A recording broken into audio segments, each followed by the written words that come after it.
Alright, what it is, Daniacs. And we are here with Sneeko once again. And we are going to be talking about the Trinity. In this video, he goes over the Trinity with Bryce Mitchell. And then I'm going to jump to another video that I just came across where Sneeko has a discussion. Some might call it a debate. I don't believe in debate. But he has a discussion with someone on the streets about the Trinity. So this is all going to be Trinity-centric. So I am a non-Abrahamic true monotheist. Followers of Abraham are a blood cult of sin worshippers. But we're all brothers. Let's talk about it. Yahweh, Jesus, and Allah are a desert war god of hypocrisy. And if that offends you, then that probably means you are either Jewish, Christian, or Muslim. And if that offends you by me saying that, then as a Jewish, Christian, or Muslim, you have all kinds of scriptures in your holy book which offends me, which calls for my explicit death. So then we're even. Bro, so I saw a video of you, one in particular, because I've seen like a million of your videos. I actually watch a lot of them. Oh, thanks. There was one in particular where I was just like, dude, the light bulb went off. I was like, bro, I can talk to Sneeko if I get the chance and explain. Bro, so I saw a video of you, one in particular, because I've seen simple. It's like it can be overthought. It can be overthought. And if you just give me about a minute here, this is my... Okay. He said 1 minute at 30 seconds in. Okay, and he's still explaining it 8 minutes into it. I'm just... This is a long minute here, y'all. This is what I think of the Trinity. Sure, yeah. Okay? So, we all know that water, when you say water, what do we think of? Liquid. Yeah, H2O liquid. But we know, there ain't no argument. Me and you both know it. Even though it don't make sense, ice is water. Okay. You know it. Steam is water. Yeah. You know it. Then water is water. So it's in three different forms, and like the three different forms of the Trinity. That's right, but they all are water, baby. You see what I'm saying? And it don't make sense because ice is not water, steam is not water, but they are. You know what I'm saying? It's just in different forms. Okay. It is the same, the exact same to the molecule H2O. I mean, the exact same. True. So we're talking about H2O. The compound has three different forms. Now, if you just give me one more minute, this is where it starts. That's true. Before you go to that, but isn't it true that one part of the Trinity, though, God created Jesus? So what's the greater, or what's the father in the H2O ice scene? Okay, Bryce doesn't give a good answer to this, but I think I have a good answer to this. This is Steel Manning Bryce's proposition. Now, so I would say steam, because it comes down to which came first, which would be steam. Okay, and that's all scientific. Steam came first because water itself came about during the supernovas. Okay, and that is hot. Okay, so from there, it's all temperature dependent.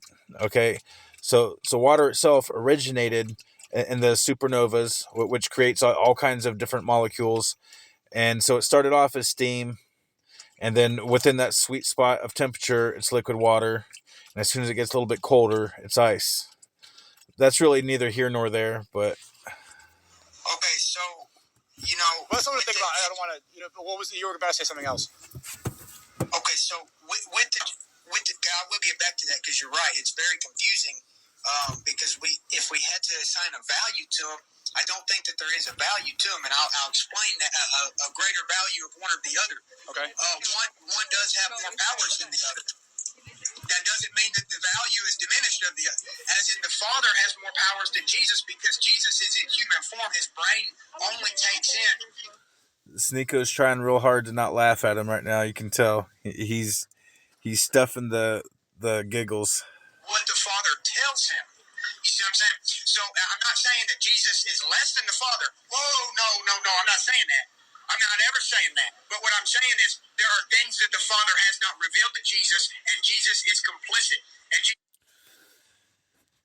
So then Jesus isn't all-knowing. Because if Jesus was all-knowing, then he would know everything that the Father knows. But also, according to the Christian theology, God is not everywhere. Because there is supposedly a place specifically which God is absent from, which they call hell. So if hell is real, then, and if your proposed God is real, then that God is not omnipresent. Jesus says, yes, Father, I will listen to what you tell me and only, and I don't have any knowledge outside of what the Father tells me. And so that's a mutual relationship out of respect, and Jesus knows there's certain things he can't know. And I can actually show you the verses on that So too. like Jesus didn't know the hour, correct? Jesus not only don't know the day and the hour, Jesus don't know who goes to heaven and hell. He has to read the names from the book of life. Well, let's talk about that. Hell and heaven, as the Christians describe it, didn't exist until after Jesus. Christians created that up because Jesus was Jewish. The Jews did not believe in the Christian heaven and hell. The closest thing that Jews have to it is Sheol, which is not an eternal torment. It is more like a at most 12-month recycling and cleansing station, essentially. And then you are reincarnated. Jews believe in reincarnation. Christians believe in only one life. There is a big list of at least 20 different major differences which prove that Jesus is a totally different God than Yahweh. So essentially, Christians created a divergent Yahweh. They appropriated the Jewish God, and they called it Jesus. And this is still to this day a blasphemy to the Jews. He might hold the book of life, but he don't know the names in it. So then how is he God? If God is all knowing, then how does he not know something? Because he chose to put himself in that body of limited knowledge to live our life. Okay. To show us that it is fair, that we have an opportunity. Now, I can agree with that sentiment right there, because in dark light theology, all consciousness is an extension of the omniconsciousness. We are all co-creators within the Godhood. God is living through our lives. That is why he is the eternal living God. All of God, or all of life is his life. All of death is his death. And I've heard Sneeko say before, how can God die? God doesn't die. But if God is life, then God is also death. And I've heard Sneeko say before, how can you be all powerful if you die? But all powerful is dying and coming back and being reborn. That is ultimate power, is to not fear or be hampered by death. Now, from the dark light theology, I do not say that God is all powerful, because the one thing that God cannot do is create an imperfect creation. All creations are perfect. Now, that argument doesn't get a whole lot of people, but also I say God is not all-knowing, for there is nothing to be known. Nothing is known. Things are only perceived. God is all-perceiving. I do say God is omnipresent. God is everywhere. That is one of the omni traits I will roll with, is omnipresent. What is the one thing that connects all life, matter, light, energy? What connects all these things? Okay. Emptiness and darkness connects all things. Death connects all life. Just as all light came from the void and will once again return to the void. Now, I've heard people say, oh, Dane, you're satanic. Nah, nigga, I don't even believe in Satan. I don't believe in Satan. Saying that is my belief is a straw man of my beliefs, because I do not even believe that. Now, I can see from your perspective if you believe in Satan, and here I am talking down on Jesus, but where you could say from your perspective that I'm satanic, but that's not from my perspective. I don't even believe in Satan. I think Satanists are just as weak as the rest of the followers of Abraham, because they still base their perception on the broken theology of Abraham. What makes the theology of Abraham broken is it incessantly ceases, or it incessantly attempts to interject division into that which is united, which is the creation. And it attempts to interject division into the creation through a myriad of different constructs, such as sin, for one. There is no sin. There's no such thing as sin. That is why I say that followers of Abraham are a blood cult of sin worshippers. Because when you tell them there's no sin, they freak out. They say, yes, there is sin. There must be sin. Look at all around you. Look at all the sin. You are sin worshippers. You cannot possibly fathom a way to see things that does not involve your beloved sin. You are a blood cult of sin worshippers. Just as fair as he did, and he passed this life with all flying colors, no sin. He proved that he was the only one that could do it. If he wouldn't have, basically, it's like this, brother. If God wouldn't have come into this mortal form, into our body, into the same physical form that we have, he could have never told us, hey, I could have, would have, should have done this. He actually lived it. And so many people saw him. So is it a sacrifice if you know that you're God? Because they're saying that Jesus was God and he knew that he was God. So is it really a sacrifice if you know that you are God and if you know that you're not going to really die? No, that is not a sacrifice. That is live action role playing as a sacrifice in order to manipulate people. That they based a calendar off of him, and to this day the calendar is based off of when he was born, because this guy, remember, Jesus didn't write no books. He had people following him writing books everywhere he went. So Jesus, just by the life he lived, attracted the most people that have ever out of anybody. He's just that famous because he literally performed miracles. He would touch sick people and they would come back to life. And it was unlike anything the world's ever seen. There has been people that have healed, but not like Jesus. No, that is not true at all. There is all kinds of proven historical figures that died, and there is all more evidence than for Jesus. There's all kinds of evidence that they came back through visions of their followers, just like Jesus. They like to act like Jesus. The story of Jesus is so unique that through its uniqueness, that is proof of its veracity.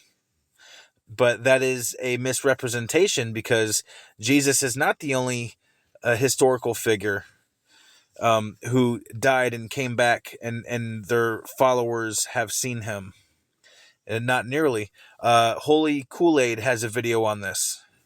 And if I was good at editing, this is where I would insert some clips from that. Okay, but Holy Kool-Aid has some did a whole ass episode on nothing but this, and talk about only Jesus could heal people. That's Jesus. The story of Jesus is not nearly the only story of people getting healed by some guru. And so this is something that's interesting about the Trinity, how special the Trinity is, because, and I thought that you would really like this, and I promise. I appreciate you saying that. Yeah, that's good to hear from you. And this extra part will just take a minute, because it's all about the Trinity, okay? Here it comes, brother. You ready? Yeah. Okay, right at 30, he said just a minute 4 minutes ago. And he said just a minute again, but we're going to go another 4 minutes. But just drop the minute promise, okay? He must be used to making that promise. Just drop the minute promise, Bryce. Be like, it's going to be a few minutes, bro, because there's a lot to it. Okay, so we live in a Trinity. We live in a Trinity of Trinities. Okay, here we go. Time, space, and matter. That's everything you can. Now, Bryce, you do know that Christianity isn't unique in its portrayal of a Trinity in relation to divinity. You do know that, right, Bryce? That they all seem to think, Christianity is the progenitors of the Trinity belief system. No. Way before Christianity, pagans believed in Trinity, the three-phase goddess. the young youthful goddess, the maiden goddess, and the crone goddess. Like the Trinity doctrine itself has been around a long time before Christianity ever was thought of. It was adopted from paganism and interjected into Christianity. Ever possibly imagine. Time, space, and matter. Let's break down. That's a trinity. Time, space, and matter. They all existed at the same period. 3 dimensions, bro. Oh wait, there's mathematically been proven to be like 12 dimensions. There goes that 3 number. You can't have time without space and matter. You can't have space without time and matter. You can't have matter without time and space. Time, space, and matter are the trinity. So, okay, you're with me. We live in a trinity. Okay, time, past, present, future. That's it. There's no other source of it. It's either past, present, or future. So now there's a trinity of time. One of the 3 tenets of Trinity has its own trinity. Space, length, height, width. Everything you ever seen has length, height, or width.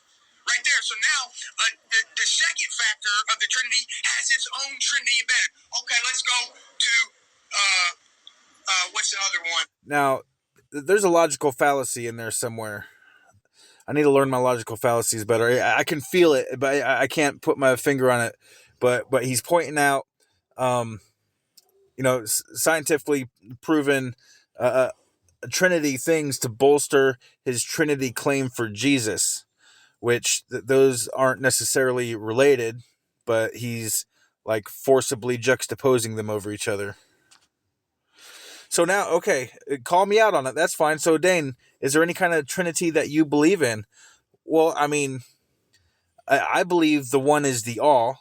Okay, so I believe that we are all an extension of God, and as such, we are all God. God is living through our lives. So then you could say, oh, okay, so there's millions of gods, then you're ultra polytheistic. No, because I don't believe in a division. That would be polytheism if you believed in division. I believe in unity. There are 5 main traits that I use to describe, scientifically proven traits also, that I use to describe my perception of the one true creator: unity, consciousness, dark, light, and paradox. Matter, liquid, solid, gas. Every single thing you can think of, it has a liquid, solid, gas. So I know the Trinity at first does not make sense because it's so complex. It literally goes over our head. But when you break it down, molecule for molecule, Insert the clip from Idiocracy. It's complex. put it out on a piece of paper, you can comprehend it. It is within your realm of comprehension. Now, are we going to know what molecules are and what made them and all this? No. But we can be for certain that we live in a trinity. And out of each trinity, the time, space, and matter trinity, they all consist of a trinity. And so the trinity is a very important concept. It's almost like a fractal trinity. Huh, Bryce? Like a infinitely multiplying and dividing upon itself trinity, right? Okay, so back to what I was saying. The Father, the Son, the Holy Spirit, right? Sure, okay, but we are all the Son. Every creation is the Son of God. And as such, since God is a perfect creator, every son of God is as well a perfect creator. And that Holy Spirit dealio that you're talking about, okay, in the dark light theology, that could very well be what I call our divine sovereignty, which is our inseparable link to the one true creator. If the one true creator is a perfect creator, then he cannot be separated from his creations. That is part of the perfection of creation. And through that link, that is our divine sovereignty. That is the source of divine revelation. The source. Now, the divine sovereignty, even though it is the source, it does not need to outwardly claim exclusivity of divine revelation, because it doesn't need to outwardly claim it from the source would be a sign of weakness. So when you go around saying this holy book is the exclusive source of divine revelation, that is a weakness, and that is also a clue that it is not the source. The holy books are totems, okay? And totems are beautiful things. There's nothing wrong with a totem. A totem is a creation of a co-creator. All totems are meant to serve as inspiration to your future self looking back on it, and to any other co-creators looking upon that creation, to search within for their own divine sovereignty. Search within for your own unique connection to the one true creator. Now, to attempt to raise a totem to the status of exclusive source of divine revelation is to then make that totem into an idol. Now, chill out, y'all. I don't have any scriptures or dogmas demanding that I harm idolaters. But since y'all, followers of Abraham, so enjoy going around pointing the finger at people saying idol, idol, idol, and each one of you have scriptures demanding that you kill idolaters, I like to point out that you are as well idolaters. As most all of you like to point at your holy books and say, yep, this book, this physical thing that a man made is the source of divine revelation. No, the fuck it is not. It is not the source. It is not the exclusive source. There can be divine revelation found in it. I'm not denying that, but it is not the exclusive source of divine revelation. When you say the totem is the source, that is an attempt to stop your fellow co-creators from looking within to the actual source, our divine sovereignty. Just literally woven into our existence. You cannot exist without a Trinity. God don't exist without a Trinity, but He chooses it. Didn't God exist before the Trinity? Because He created Jesus. So that means He was there before the Trinity. Based off of John, in the beginning was the Word. The Word was with God, and the Word was God. He's talking. The Word is Jesus. Every single word and name ever spoken is the word and name of God. To say that there is a word or name separate from God is to, for one, say God is not a perfect creator, and for two, to say that there is a thing which God did not create. To say, no, that word isn't God's word, no, that name isn't God's name, is to say God did not create that thing. And now you're talking about things within creation which God did not create, which would make Him not all-powerful. So basically, brother, okay, we think of things, okay, chronological. As in, I woke up, I did this, I drank my coffee. This is a chronological big series of events. We live in time. God does not live in time, brother. We've never been outside of time. I don't agree with that at all. Every single passing microsecond belongs to God, is God. Trying to say God does not exist within time is to say that there is something in which God does not exist in, which would make Him not omnipresent. You guys got to think this shit through, y'all. Because we live in space and matter. God has literally existed outside of time, space, and matter. And this is a great example of the incessant divisions that the theology of Abraham attempts to interject and juxtapose over things. All these different divisions. This is why I say the broken theology of Abraham. That is at its core what always makes it broken. Is all the theology that flows out from Abraham has this core of division woven into it. God is not divided. God is united. Unity is the predominant trait of the one true creator. He can create things when He wants simultaneously. And you might be saying, oh, okay, if unity is the predominant trait, why do I see non-unity in places? Well, that is what you're perceiving to be non-unity. But this also takes us to the inherent fundamental paradox, which is scientifically proven to be woven into all of creation, such as the wave particle duality. Is it a wave or is it a particle? It's both and neither. Which brings us to the Heisenberg uncertainty principles. But he was a human. No, no, Jesus is the human. Isn't Jesus God? God the Father, if you want to know what he looks like, I'll tell you all about it. There's a guy named Ezekiel, okay? This is a very popular book. God the Father, he rolled up on a guy named Ezekiel. Rolled up on him, bro. Now, he don't just roll up on everybody that's living. You have to be very devout, call on him and all of this stuff, and then he was used. Okay, so stories like this can be used as evidence. And all Abrahamic theologies have stories like this in their holy books of God revealing himself to certain people. Okay, so what they're trying to say is there is only a very select times and spaces in which God reveals himself, which is saying that in all those other times and places, God isn't revealing himself, which is saying that God is not in all times and places. You fuck ass honkies. You want to see God? Go look in the fucking mirror. We are all God. We are all an extension of the Godhood. God is living through our lives. How can God be the eternal living God, yet be separate from all of the living creations? You fuck ass honkies.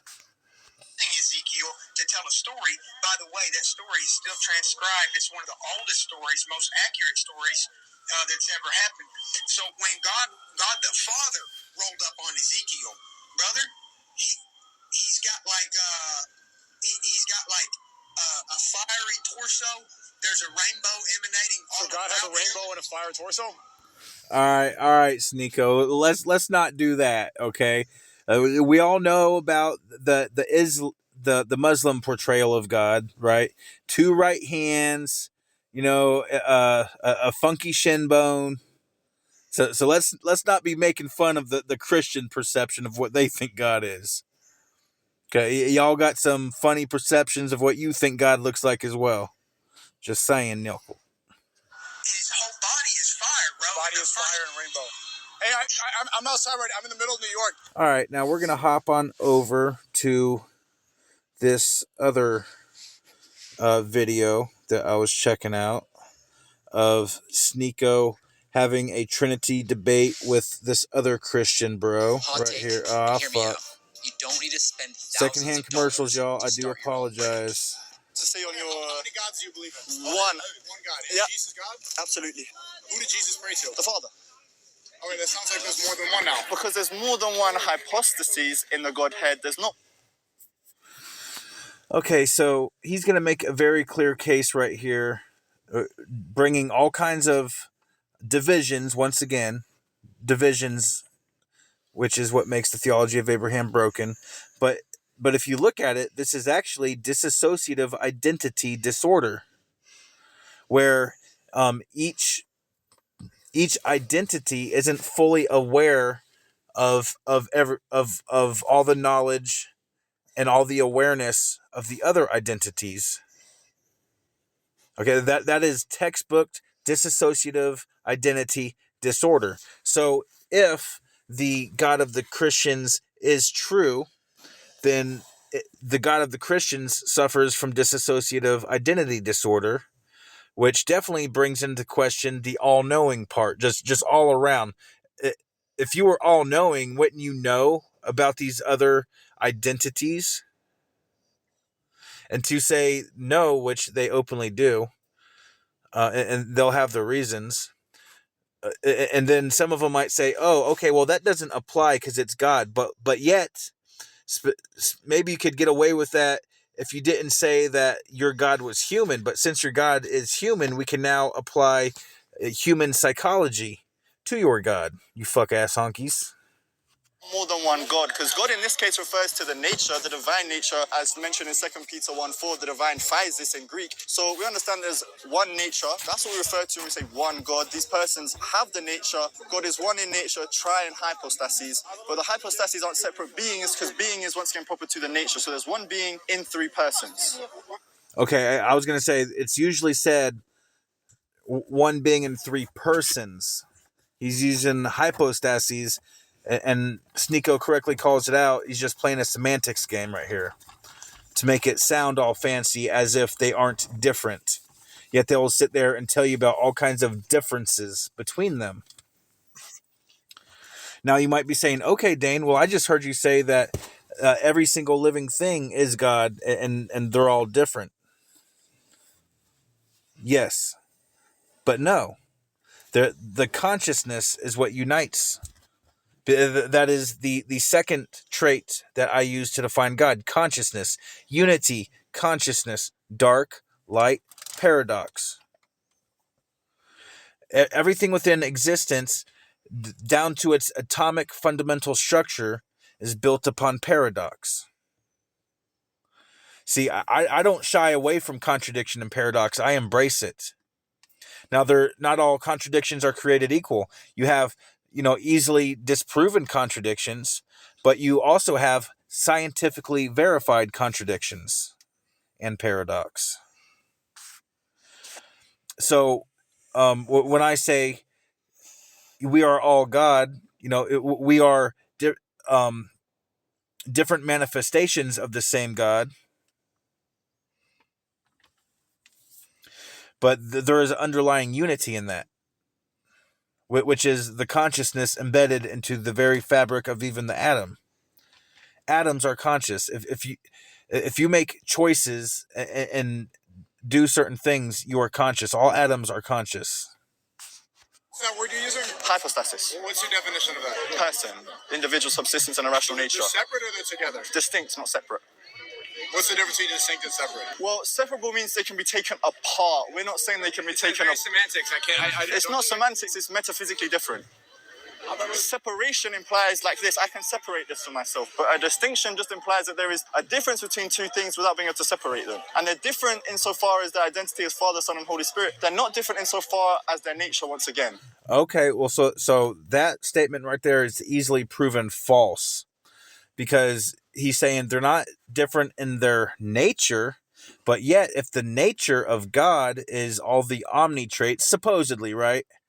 But yet not all factions of the hypostasy trifecta exhibit all the omni traits, and none of them do. Let's be clear, none of them do, and it's proven in scriptures. You got scriptures that disprove God being all knowing, being all present. Okay, so there's definitely scriptures, and if you go back in my videos a little bit, you'll see them. I got like whole hour-long videos on this shit. Okay. So, are you sure you believe in one? Absolutely, I believe in one God. Okay. So, when you pray, do you pray to God or you pray to Jesus? Either or, it's the same thing. Either is that means that applies too. I could say, oh God, or I could say, oh Jesus. I'm just saying there's not really a distinction.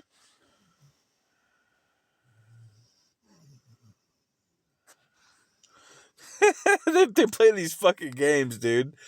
Same thing means same being. The Father and the Son are identical in being, distinct in their personhood. That is fucking dissociative identity disorder, man. 100%, bro. Between saying either of those things. Okay.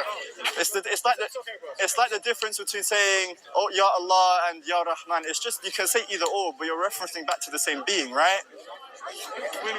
That's just two names.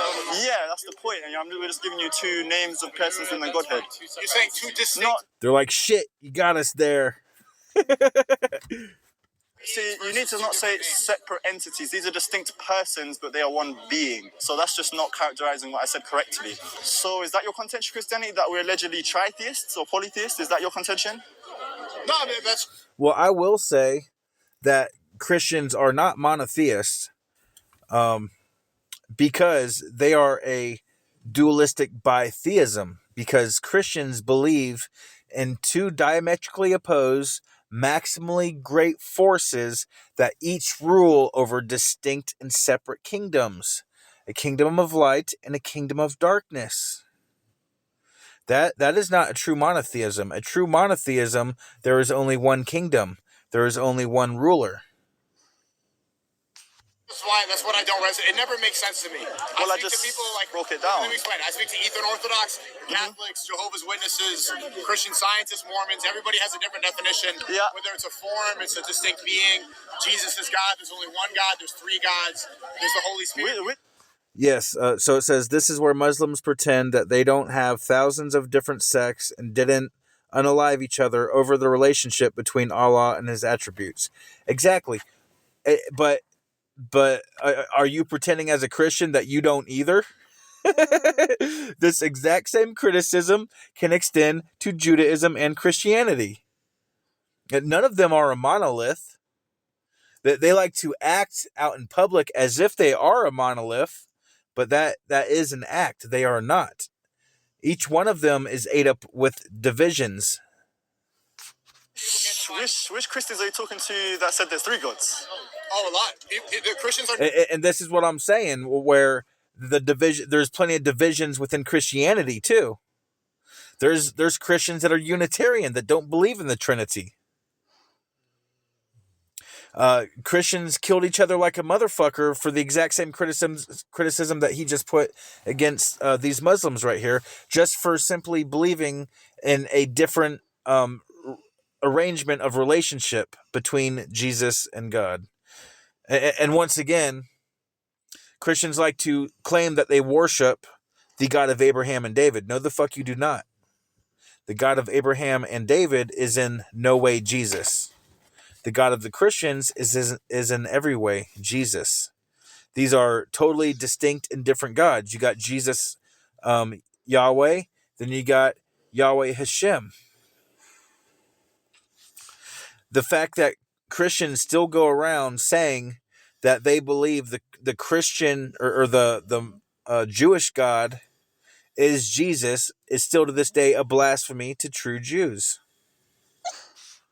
Never consistent about what they believe. Well, anyone who told you the hypotheses, I've never heard that same criticism can be extended to Islam.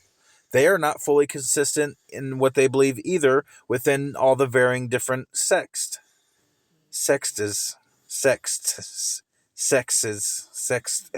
S-E-C-T-S. That's the standard formula that it's been for centuries, for nearly 2,000 years. This has been. That is a standard formula, but not the only formula, as is evidenced by all the different Christian sects. Standard formalization, but there's no difference between that and saying you can call upon any of the names of your God and it's still referring to the same being. That's not necessarily a problem.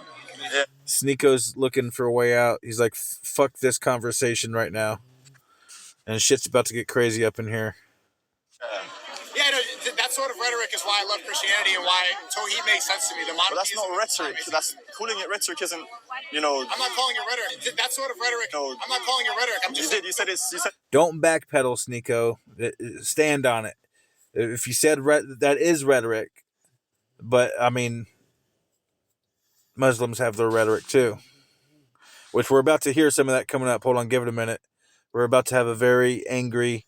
The typical angry-ass Muslim pop-up threatening people.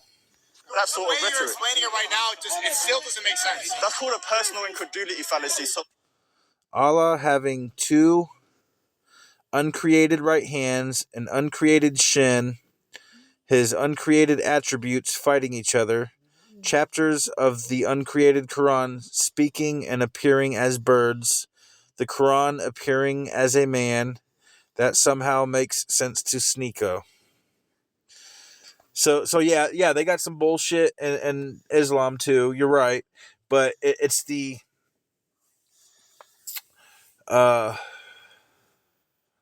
fuck. What do they call it? God damn it. Cognitive bias. It's the cognitive biases. Appealing to your own lack of understanding of a thing does not entail a thing is not true. That's fallacious. This is Ezekiel. This is Ezekiel. Here we go. Hey, don't call her up. He just called her in Arabic. Have some manners, bro. Show your manners. Why are you talking about? Don't call people a Why are you talking about? Don't call. And so now here is the guy hypocritically getting mad about people criticizing his religion when his religion does nothing but criticize others.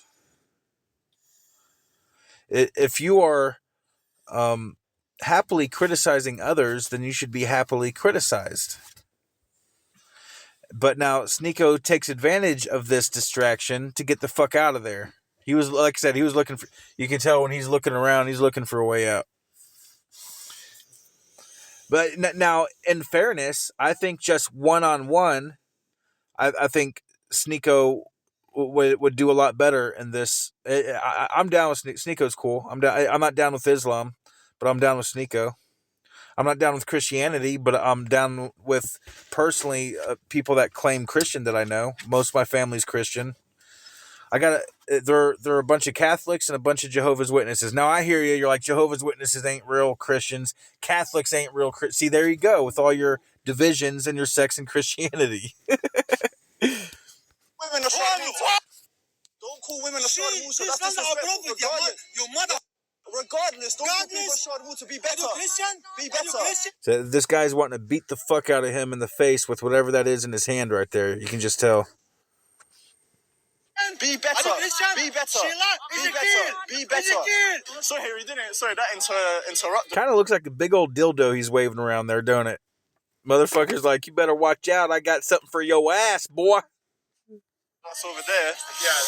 So it's okay, bro. I don't really want. Oh no, because I want to engage with what you think about my beliefs, right? Because you say it. Is that what you really want? Or you just clout? I can put it with God as my witness. I have no interest in clout. Which guy?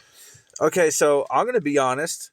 Okay, and I'm redefining it. It's called ethical clout chasing. Okay, so clout chasing has had a negative connotation placed upon it because it has been, not always, but it predominantly used in a negative way. Now, ethical clout chasing is when you're chasing clout of motherfuckers you're really down with. And that's what I do. I do ethical clout chasing. If I don't like someone, I don't waste the time on them. Okay, so all these followers of Abraham on my channel that I criticize, I actually like them. Because my criticism is going to come off harsh anyway. So I like to, extend that criticism to people that I like, so that it doesn't come off quite as harsh. But and if you think my criticism is harsh and you're a follower of Abraham, I would like for you to evaluate your own criticisms against people who are not part of your religious community.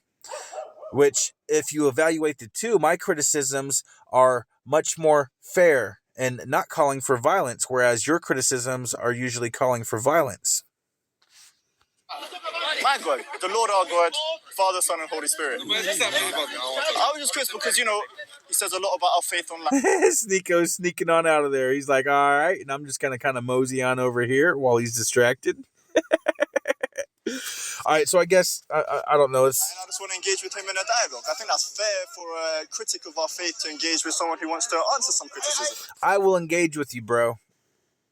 If you're just looking for someone to talk to about our imaginary friends, bro, I got you. Let's do it. Like, me too. Me too. I'm just looking for someone to talk to about our imaginary friends, bro. And if you too, let's do them damn things. I need some fucking biblical Christians for my podcast, the Theology Council, a safe place where people of varied perspectives can discuss unsafe and controversial issues. The first half is theological, and the second half goes into all kinds of different topics besides theology. Everyone gets a fair chance to say their piece on each and every single subject. We go around the table with it, the metaphorical table, right? Because it's usually all digital, people phoning in from their home. But everyone gets a fair chance to say something, and you do not interrupt while someone's talking. If you have a contention that pops up in your mind while someone's talking, you just write it down or take a mental note. And then after it goes around the table, we'll go around the table multiple times on the same exact topic if we have to, until people are done talking about it.